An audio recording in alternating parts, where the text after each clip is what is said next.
Ici Shadow pour la review de mais je vous l'ai déjà faite celle-là. Bon, en fait, avant de commencer la review, je vais vous expliquer un truc. Bon, j'ai fait la première review de Mata Nui française il y a quelques jours, mais j'en étais pas vraiment content à cause de la qualité du truc, parce que bon, avec le contre-jour, tout ça la cam pas génial et tout. Donc je me suis dit, je vais vous en refaire une. Bon, la qualité est un peu meilleure cette fois-ci, mais c'est pas encore le top. Mais au moins, on aura une review structurée cette fois. Donc elle sera un peu moins longue, un peu moins détaillée, mais rappellera les gros points du set. Et je pense que vaut mieux regarder celle-là dans ce cas-là. Donc je vais commencer avec, devinez quoi, la boîte. Donc sur cette boîte, qu'est-ce qu'on a? On a le logo Bionicle, comme toutes les boîtes Bionicle en fait, hein. Donc Bionicle, Toa Mata Nui, recommandation d'âge, avec en bas la référence. On a l'image de Mata Nui avec son épée bicolore, ainsi que son lanceur Tornax géant. Et je pense qu'en dessous vous avez pu voir, comme je l'avais déjà dit, la publicité du prochain film Bionicle, The Legion Reborn. Et donc, comme je le disais précédemment, les 7 ombres en fait, donc Stronius, Vastus, ici je ne sais pas, je crois que c'est Jelou si je me trompe pas. À côté il y a Kina. Là c'est Akar et Mata Nui. Mais en plus de ces 6 là, on a Toa Mata Nui, le titan en gros là. Plus, comme vous pouvez le voir, le connecteur Vaki. Enfin, voilà. Donc, sur les côtés, pas grand chose d'intéressant. Hein. Que le labyrinthe du bouclier de Skral avec au centre celui qui pourrait être Click, mais qui est dans tous les cas un scarabée doré. Sur la tranche, on peut regarder l'image de Mata Nui avec Toa Mata Nui et Click en bas, encore une fois. Sur les autres côtés, c'est à peu près la même chose. Hein. À l'arrière, on peut voir Toa Mata Nui dans une autre pose que celle de la boîte, avec son biocode. Le lanceur Tornax dont est montré le fonctionnement. Les mains préhensibles, c'est-à-dire qui se referment, qui sont assez, en fait, oui, c'est assez rare en fait dans les sets, à part des personnages comme Axon, Hydraxon. Je pense que c'est à peu près tout en fait. C'est rare que ça arrive. Et si oui, il y a aussi Takanova 2008 qui en a. Ensuite sur le côté, on peut voir le lanceur amélioré qui sert aussi de bouclier apparemment. Le super jeu de rôle, comment dire, Bionicle de cette année qui est vraiment génial. On a vraiment besoin de ce compteur de vie. Ensuite les 6-7 Stronius, Akar, Vastus, Kina, Jelou et Mata Nui. Et en bas une publicité sur The Legion Reborn en fait, avec la Mata Nui qui se fait courser par le Scopio, qui est vraiment beaucoup plus gros que dans le set à mon avis. Là on peut apercevoir Mata Nui avec sa superbe dentition d'ailleurs, hein, qui sourit à Click. Voilà. Et je pense que c'est à peu près tout pour la boîte. Hein. Donc, quand on ouvre la boîte, bon, c'est pas la première fois que je l'ouvre, hein, mais bon. Quand on ouvre la boîte, qu'est-ce qu'on a à l'intérieur? Hop là.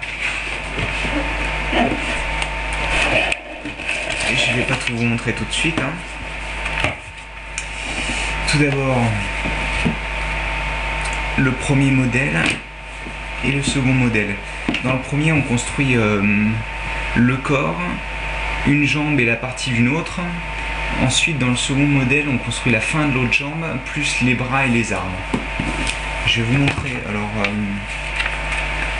donc, c'est réparti par sachet. Hein. D'un côté les deux corps, le corps, de l'autre les jambes, puis les bras et les armes. Ensuite,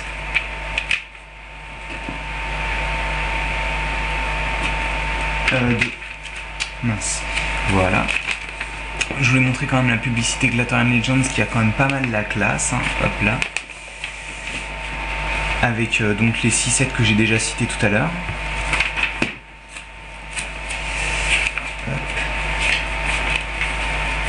Je pense que c'est à peu près tout. Il y a l'inventaire des pièces qui n'est pas si grand que ça en fait, hein, puisqu'il prend que 2 pages. Pour des gros sets, c'est plutôt rare.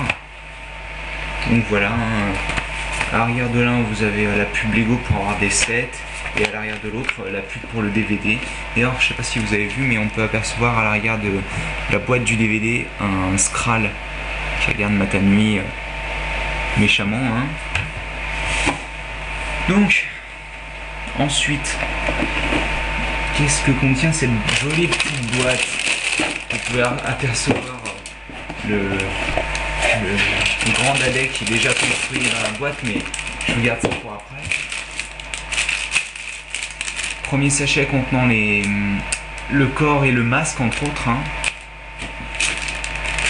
Second sachet contenant les 2 jambes, il était vraiment gros, celui-là entre autres grâce aux 4 boucliers d'Onua de couleur jaune qui sont aussi contenus dans Jetrax. Et troisième qui était beaucoup plus petit avec juste les 2 bras et les armes. Donc je pense qu'on a fait le tour des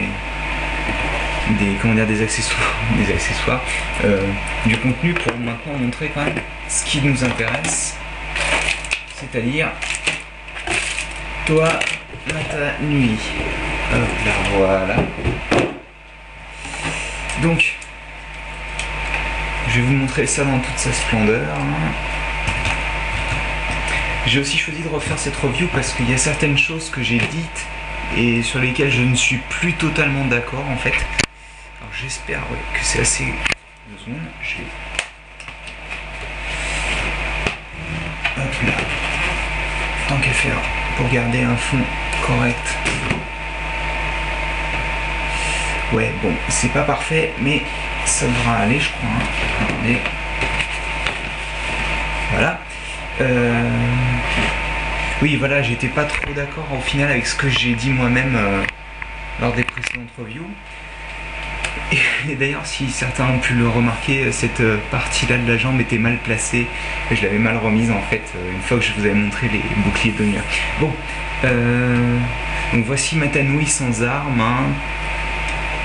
Je pense que maintenant vous le connaissez si vous avez regardé mes anciennes reviews. Bon, le contre-jour est un petit peu moins gênant, mais... Attendez, je vais vous cacher ça. Ah bah tiens, voilà. Hop là.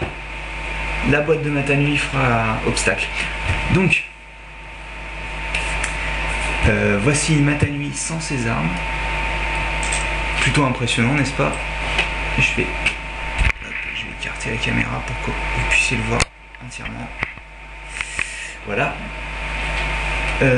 Bon, déjà, pour les proportions, dans ma première review, je disais qu'il n'était pas très bon niveau proportion. J'ai re-regardé, je l'ai manipulé et tout, et au final, quand on regarde tous les sets, dont Mata Nui, et je parle bien du canister cette fois-ci, parce que regardez quand même, qui, comme on le voit pas trop parce qu'il a les bras pliés sur la photo en fait, mais ses bras sont très très longs par rapport à ses jambes. Là on n'a pas trop ce problème avec les titans, souvent c'est pas un problème récurrent, mais alors lui il a des très bonnes proportions en fait. J'ai regardé un petit peu, c'est vraiment les proportions humaines, à part le fait que le corps est un petit peu grand puisqu'il fait quasiment la taille des jambes, hein.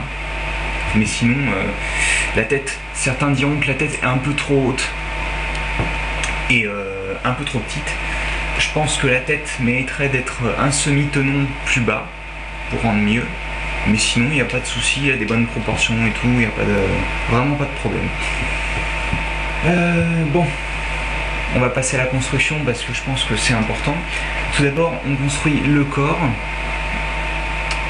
Au début, en fait, si vous voulez, on a le corps. À la fin de la première partie, on se retrouve avec le corps, mais sans le pied Inika et sans l'armure de Toa Inika. D'ailleurs cette armure, je disais qu'elle était dans le Jaler. Merci d'ailleurs à Ariel de me l'avoir fait remarquez, elle n'est pas dans le Jalaire, elle est uniquement dans Tarix, le set bleu de la première vague. Dans cette couleur là, il n'y a que Tarix qui l'a en fait. Jalaire en a des rouges métro. Donc oui, on construit le corps et ensuite une fois que vous avez fini, vous avez il n'y a pas les pistons d'ailleurs hein, sur le. Il n'y a pas les. Excusez-moi. Hop là, 2 secondes. Voilà. Il n'y a pas les pistons en fait la première fois, ils sont placés sur les jambes en même temps que vous construisez les jambes. Donc d'abord vous construirez la jambe droite complètement, vous placerez les pistons et tout. En fait voilà. Vous prenez. Hop là. Vous allez construire ça en fait. Vous voyez. C'est donc. Vous allez commencer par le pied, ensuite vous allez assembler cette partie-là. Cette partie-là, vous la ferez après. Et une fois que vous aurez fini, vous accrocherez le tout. Après, quand les 2 jambes seront construites, normalement, si je me souviens bien, on accroche les boucliers sur les côtés. Voilà, et cette fois-ci, je l'ai pas mal remis. Donc voilà. Hop. Voilà. Et voilà. Donc une fois que vous avez construit les 2 jambes, vous accrochez l'armure de Inika et le pied Inika typé Jalaire, que l'on pourra retrouver d'ailleurs dans Matanui Canister. Comment dire, je pense que niveau bras c'est rien de nouveau, hein, c'est vraiment le même bras que Toa Takanuva en version 2008, à part le fait que bon, il y a cette nouvelle armure là, hop, que vous retrouverez aussi en x2 dans Matanui en jaune Kitongu et en x2 en argenté. Là il n'y en a que 3 Kitongu en fait. Jaune Kitongu. Donc je pense que c'est à peu près tout pour les bras, il n'y a rien de spécial, à part le fait que les mains sont pleines de doigts en fait. Hein. Donc tous les doigts sont articulés. Il en a 4 en tout, un petit peu d'ailleurs comme les mains glatorianes. Ils sont tous. Alors chaque doigt, à part le pouce, a une articulation seulement, pardon. C'est-à-dire qu'il peut se plier, voilà. Et le pouce en fait en a plus que 2, même il en a 3, même si une est assez anecdotique. Donc voilà, il peut bouger pour s'ouvrir et se fermer, ça on le voit mieux quand même. Voilà, il peut faire ça. Il peut tourner, là ça on voit pas trop l'utilité en fait, et il peut se plier. Donc se plier et tourner en fait. Ça peut être utile pour faire des pauses. Voilà. Donc au début je pensais que ça rendrait pas bien parce que vous voyez la position du connecteur qui est comme ça en fait par rapport au bras. Au début je pensais que ça rendrait pas bien, au final c'est plutôt sympa. Hein. Alors, et à la fin bien sûr on construit ces 2 armes. Donc la première c'est une épée. Oui c'est ça la première, on construit l'épée d'abord. Qu'on pourra d'ailleurs accrocher grâce à un connecteur mi-cruciforme, mi-circulaire de couleur bleue parce que Lego aime bien faire des sets multicolores, qu'on accrochera dans un trou circulaire qu'il y a dans la main. On peut très bien la mettre dans la main gauche hein, si ça vous fait plaisir qu'il soit gaucher. Voilà, hein. Y a pas de souci. Si je commence à déconstruire le set, hop, voilà, main gauche. Et dans la main gauche, oui, on construit en fait l'autre arme qui est plutôt un bouclier en fait. Hein. Et alors, est-ce que c'est Click ou est-ce que c'est l'épée Click, on ne sait pas vraiment. Si c'est le même Matanui, comme je l'ai déjà dit dans la première review. Et voilà, il peut en fait, il y a 2 pivots qui permettent, donc ils peuvent bouger très bien indépendamment. Hein. Il y a comment? D'ailleurs, je me suis, hop là, ça va là. Vous voyez, alors il est arrêté à l'avant grâce à un connecteur mi-croix mi-rond avec un mi-cruciforme mi-circulaire bleu et avec un petit écrou, donc il ira pas plus loin que ça. Hein. Et il ira pas plus loin que ça non plus à l'extérieur parce qu'il y a une barre circulaire de 3 qui la bloque. Donc on peut l'ouvrir comme ça en fait. Ça fait un peu penser à un lanceur Tornax, mais bon, comme il y a 2 grandes barres en fait. Donc on peut tirer le lanceur Tornax, hein,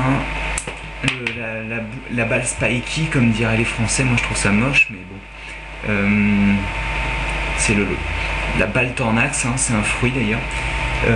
Et ensuite, il y a une attache là pour le placer sur la main. Et voilà, le set de Matanui complet. Hein. Hop. Alors, j'ai dit aussi quelques bêtises sur les articulations en fait, parce que il est un petit peu plus articulé que ce que je pensais à la base. C'est-à-dire que, bon, les bras, c'est à peu près ce que j'ai dit, donc il peut les soulever, les faire aller facilement en avant. Alors, il peut pas les monter comme ça, là, comme vous voyez, j'ai décroché en fait du second connecteur. Il peut, hein, mais ça vous décroche le connecteur en fait. Donc voilà, il peut aller en fait à peu près jusque là. Tac. Voilà.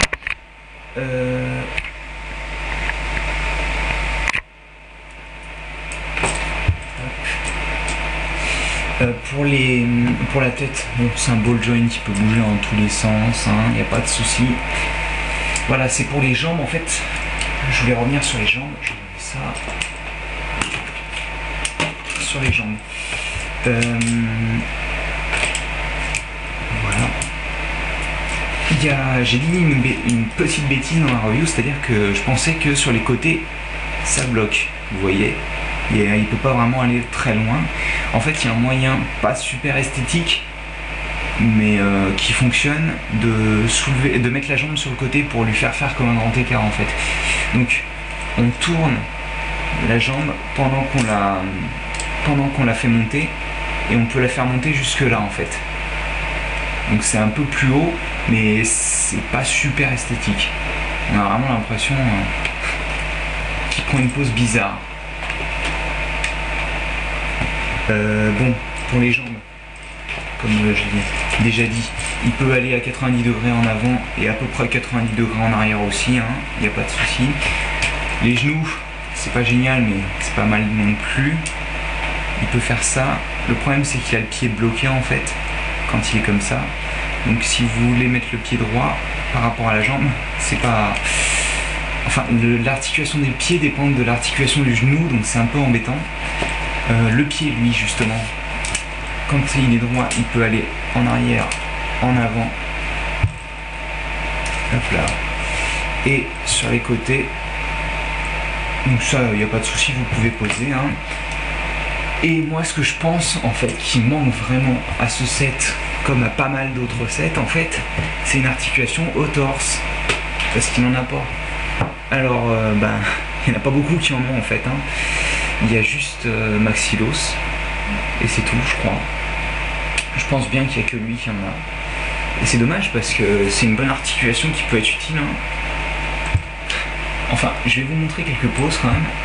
Une qui me plaît particulièrement parce qu'elle me rappelle des choses et je la dédie à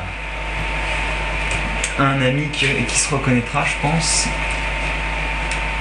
Le salut militaire de Matanu, qu'on avait pu voir d'ailleurs sur la première review photo du membre de BZP qui avait eu le set en exclusivité grâce à Lego. Voilà, voilà. Il peut vraiment prendre des poses très véloces. Hein. On a vraiment l'impression qu'il va se jeter dans l'action et tout. Il n'y a pas de souci à cause de ça. Hein. Il fait vraiment... on n'a pas l'impression que c'est un set statique. On va le voir courir, on va le voir se battre à l'épée. Vous imaginez bien combattre Touma et tout. Qu'est-ce que je pourrais vous montrer? Je vais vous montrer une pose à l'épée, hein, quand même. Parce qu'il n'a pas des armes pour rien. Hein. Donc il peut vraiment faire comme s'il prenait l'épée, ça fait plaisir parce que bon, souvent les sets, on n'a pas l'impression qu'ils tiennent leurs armes. Et là vraiment, enfin à part depuis 2009 ça a changé puisqu'ils ont vraiment des mains.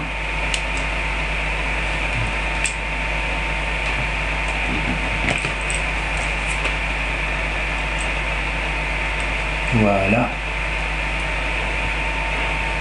Il peut combattre... D'ailleurs, je vais vous dire un truc. Il y a quelque chose que j'ai vraiment oublié de dire dans l'ancienne review. C'est que ce set est super impressionnant. On se rend pas compte comme ça, mais il est quand même vraiment gros, quoi. je veux dire, quand on a Tuma à côté, on se dit, il n'y a jamais eu de set Lego Bionicle aussi gros que lui. Il est énorme, quoi. Il doit faire 40 cm, je pense. Entre 30 et 40, je pense. Moi, je dirais plus 35 pour pas abuser, mais il est énorme. Il est énorme. Je vais vous montrer ça. Voilà, je vais vous faire une petite comparaison de taille comme je vous l'avais faite précédemment. Donc, je vais vous faire avec les mêmes sets en fait, avec notre ami Raanu. Voilà. Avec notre Glatorian qui vit avec les Vorox. Comment dire, Maloum. Excusez-moi. Et avec notre chef d'escrale bien aimé, enfin, nous en 7, Tuma. Il est... Regardez ça, quoi. Sérieux, il fait quasiment 20 cm de plus que Tuma. C'est pas rien, Tuma il est déjà très grand, mais alors lui il est énorme. Il est énorme. Donc je pense que c'est à peu près tout. Je vais vous quand même montrer une autre forme de... Je vais les mettre, voilà, comme ça. Bon, je compte pas le bout des ailes de Tuma parce que c'est pas vraiment ce qui montre, mais pour vous montrer la différence de taille, on n'a jamais eu un set comme ça chez Lego Bionicle.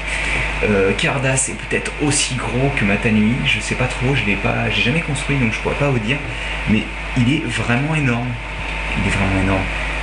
Donc bon, rien que pour sa taille, 40 €, moi je dis allez-y, hein, mais faut le trouver aussi. Enfin bon, je pense que c'est à peu près tout. Je vais retirer les sets quand même.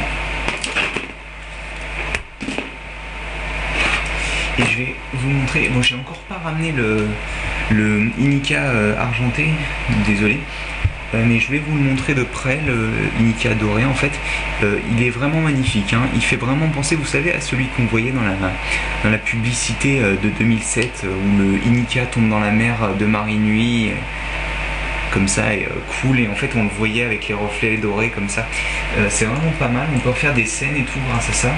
Il est vraiment très beau et je pense que avec les nouvelles pièces, la taille, au début je pensais que c'était un set ok, là je pense que c'est vraiment un bon set qui vaut le coup d'être acheté. Si vous le trouvez, allez-y, parce qu'à mon avis il restera pas longtemps en rayon, hein. Vous gênez pas, sérieux, il est génial. Je pense que c'est à peu près tout, je vais arrêter là parce que au début c'était censé être une petite review, au final elle fait pratiquement 25 minutes, donc on va arrêter là, et puis là je vais vous enchaîner sur une autre review en fait, donc voilà, je pense que je vais arrêter là pour le moment. Donc c'était Shadow et la review était faite pour Bionicle Legends, moi je vous retrouve là-bas, à plus.